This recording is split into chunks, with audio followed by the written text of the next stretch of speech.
এই পৃথিবীর ভালো মানুষগুলোর কাছে আপনার একটা গ্রহণযোগ্যতা আছে কিনা এটা দেখেন। এটা দেখলে আপনি বুঝতে পারবেন। সহিহ মুসলিমের একটা ছোট্ট হাদিস শেয়ার করি।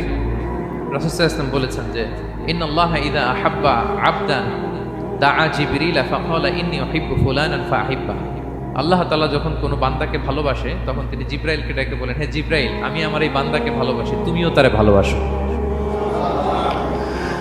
ফায়ুহিব্বুহু জিবরিল, জিবরাইল আলাইহিস সালাম তারে ভালোবাসতে শুরু করে। শুধু এখানেই না, সুম্মা ইউনাদি ফিস সামা, তারপরে তিনি আকাশে একটা অ্যানাউন্সমেন্ট করেন। ফায়াকুল, তিনি বলেন যে ইন্নাল্লাহা ইউহিব্বু ফুলানান ফাআহিব্বু, ও আকাশবাসীরা, ও ফেরেশতারা, আল্লাহ তাআলা তার এই বান্দাকে ভালোবাসে, তোমরা সবাই তারে ভালোবাসো। তখন ফায়ুহিব্বুহু আহলুস সামা, গোটা আকাশবাসী তারে ভালোবাসতে শুরু করে, মানে ফেরেশতারা। তো আল্লাহ তাআলা এবং সকল ফেরেশতারা যখন তাকে ভালোবাসতে শুরু করে, রাসূল সাল্লাল্লাহু আলাইহি ওয়াসাল্লাম বললেন সুম্মা ইউদাউ লাহুল কবুলু ফিল আরদ, তখন পৃথিবীতে তার গ্রহণযোগ্যতা বাড়িয়ে দেওয়া হয়।